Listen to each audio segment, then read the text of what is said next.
just trying to ask you where's the bus stop.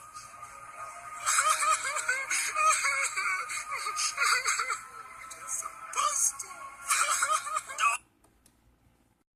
Hey everybody, it's Budget Martial Artist here. It's a little early, but I figured I'd do this. That clip that you had just seen was from like a kids TV show back in the early 90s, or late 90s, early 2000s. Anyway, I think it does a good representation of what I'm kind of talking about with this when to fight and when not to fight type of video series, I guess you could call it. Not every big, tall, mean-looking person is there to harm you and to hurt you. Pretty much it's just saying, even though you know how to handle yourself or anything, just have common sense. I mean, they might look big and mean, but then again, they could just be asking you a certain question. Or if they're in a nice business setting, you think they're going to be nice and courteous to you, and then all of a sudden, next thing you know, they go balls to the wall and they go nuts on you, and you have to defend yourself.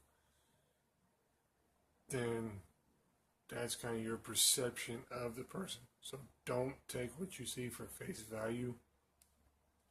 Always, I'm not going to say it's going to happen all the time, but always keep aware of what you're doing.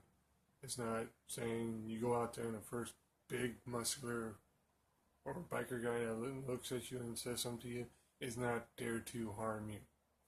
So with that being said, with the things that I'm showing you for entertainment purposes and just for informational purposes is there for you to do your own thing with.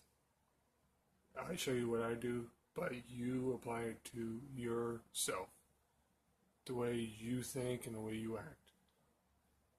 Don't go out and just get into a conversation to try these out, because that's just stupid and idiotic, and I don't know why you would ever do that.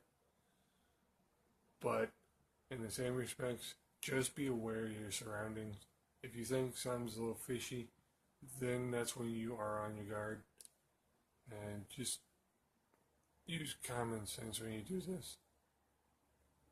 But with that being said, here's the video for part 2 of when to fight and when not to fight. I will have part 3 out pretty soon. So, enjoy. What's up, YouTube? It's me again. I'm going to do my part 2 of when to fight and when not to fight. So, but before I do, I wanted to show you my duck again. The thing that I did a review on, basically. And here's the paracord that I put on it. It has a little hole here for your keys or whatever you can have it as a keychain. It's just a nifty little duck thing, and like I said, I'll do some techniques later, but for right now, you take this thing, you hit your hand, it's going to hurt like heck, because I've done it to myself. So, but I wanted to show you this. And this is cool paracord, because this is glow-in-the-dark paracord. I found it at my Walmart, and those little things, I guess, glow in the dark. I haven't really tried it yet, but see what happens. But this is my duck with the paracord. So there's that. My part 2 of my video, I already done one where you go from the head down. This time it's going to be from the shoulders to like the waist, of how to get a guard ready just in case something does fly. So you'll see most of the time when I talk, my hands are up here near my chest area, because if you're having a conversation with somebody, it's good to have your hands about chest level, not up here so much, or down here at your waist or in your pockets. Because if your hands are in your pockets, something happens, it takes a lot longer to get your hands up there. Now, if you do put your hands in your pocket, put at least one hand in your pocket at all times. It could be your left, it could be your right, it doesn't matter.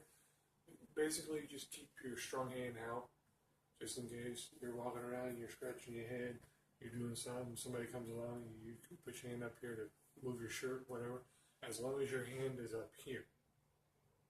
Because if both my hands are here and I'm saying, whoa, whoa, whoa, I don't want no trouble, then you can do a technique to get them off you first, or just to fend things off. So, but keep your hands at least within chest range. It can be down here, or it could be up here in your chest, just doing this type of thing, toggling your hands. This is very unlikely that you're going to have your fist like this when somebody's, if you're scared and you don't know what you're doing, you're going to be up there like this and scared and you don't want trouble. But relax, keep your hands here, that way you know where your hands are, and if they try to do something, you can push them out of the way and get yourself distance and time to react. I'll do a video on this. Probably my next video will be on how to use this and demonstrate it. But keep your hands here within distance so you can do whatever. Your shoulders, you want to turn to like a 45-degree angle. You can keep, if you have to step back, make sure your strong side is either in front, or if you feel like it, strong side's in the back. That way, if you need to punch, you can use your hip and punch out. Okay? But you want to, because if you stand like this in front of somebody, you got this whole target in front of them. They can have a buffet choice of what they want to hit you. If you turn just a little bit, see how my profile is just a little bit different? Because from here, you can hit me in the chest, the stomach, the nose, the mouth, whatever. If I turn just a little bit, now you've only got this side to work with, and I still have a power side to go for. So, but with your shoulders, make sure they're 45 or whatever, and once I go down to the feet, you'll see how when you step back, you're actually setting yourself up for a power shot if you need one, or your hand is just a little bit closer. So if you go left or right, it does not matter. You got your strong side forward and your strong side back. It does not matter. It's what your preference is. But me, normally, I always step back with my right, like, and my right foot to where my strong side is ready to do whatever. And my weak side's in front where I can just pie face and then strike if I need to, or an elbow, or whatever. But the goal here is to get yourself distance. If you're here squaring off with somebody, you don't have much distance, you're going to be all cramped up. If you take a minute step back, and keep your hands up here in a non-offensive manner. Because if you're getting videoed, you don't want your hands up here saying, okay, I don't want no trouble, but your hands are in a fist. People are going to think you're going to want to fight. But if your hands are up here, that's perfectly fine. Because it's like, hey, I don't want no trouble. And don't stick your arm. See how my arms are? Don't stick your arms like this, because if they know what they're doing, they can just hyperextend your arm and break your elbow. Always keep them bent. Kind of like a 45 or a 90-degree angle. Keep them bent. And one out in front, and then one closer to your face. That way, if they try to punch, you can block here. Or they come to your face, you can block here. And if you need to, if they get the jump on you, you can go like this and block until you can move out of the way. But keep your hands out here to where at least you can still see them. You're not like this to where you have to look around. You're right here. This is a perfect thing for me because I can see everything and then I can react if I need to. But just for this second tape, from the shoulders down to the waist, you want to get a 45-degree angle and keep your hands up in non-defensive way. That way the ladies that have those nice little pretty nails, that way you don't close your fist and end up cutting yourself.